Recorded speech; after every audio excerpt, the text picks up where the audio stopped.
नमस्कार, मेरा नाम है आदर्श और आप देख रहे हैं ए न्यूज टुडे। लोकसभा चुनाव 2024 अब ज्यादा दूर नहीं है और इसी को देखते हुए देश की वर्तमान में सबसे बड़ी पार्टी यानी कि बीजेपी ने उस सूबे को भी खुश करने का प्लान बना लिया है जिसे माना जा रहा था कि वो कभी पार्टी के वोटर्स ही नहीं रहे।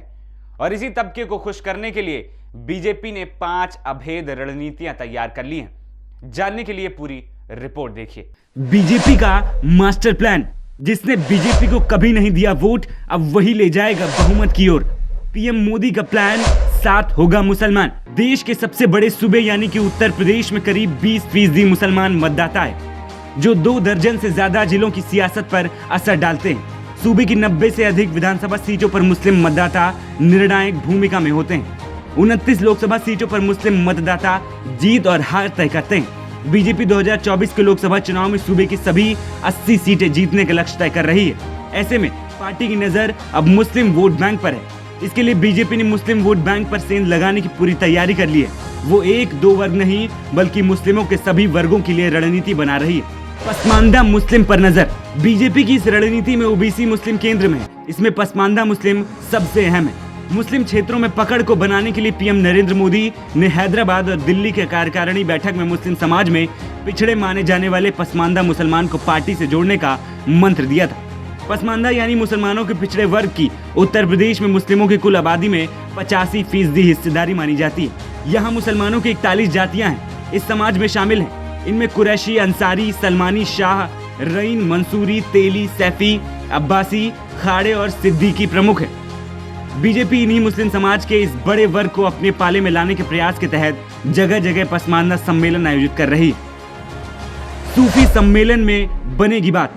दूसरी रणनीति के तहत बीजेपी यूपी में सूफी सम्मेलन करने जा रही है। भाजपा अल्पसंख्यक मोर्चा के मुस्लिमों के बीच अपनी जगह बनाने के लिए सूफी सम्मेलन करने की रूपरेखा बनाई गई, जिसे यूपी के दरगाहों और मजारों पर किया जाएगा। मुरादाबाद में यह कार्यक्रम बीजेपी ने शुरू किया है, जिसमें सूफी विचारधारा के लोगों से मुलाकात की और मजार पर चादर चढ़ाकर लोगों से संवाद किया गया। प्रोफेशनल और लाभार्थी मुस्लिमों पर दांव।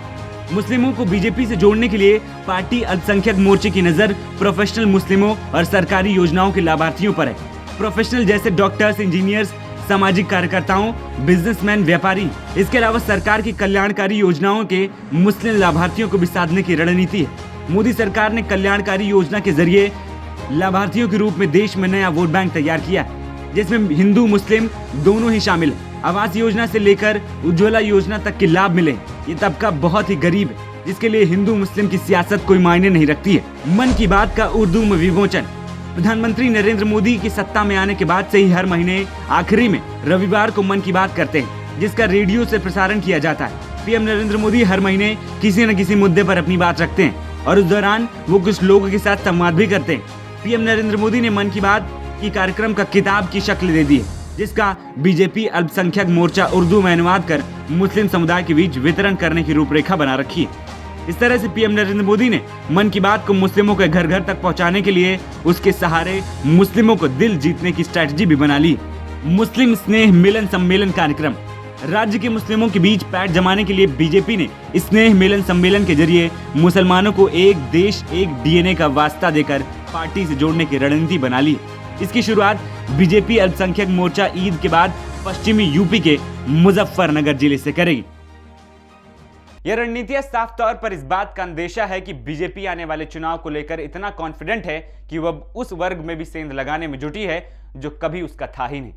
इस रिपोर्ट में फिलहाल इतना ही। ऐसी तमाम खबरों के लिए आप देखते रहिए ए न्यूज टुडे।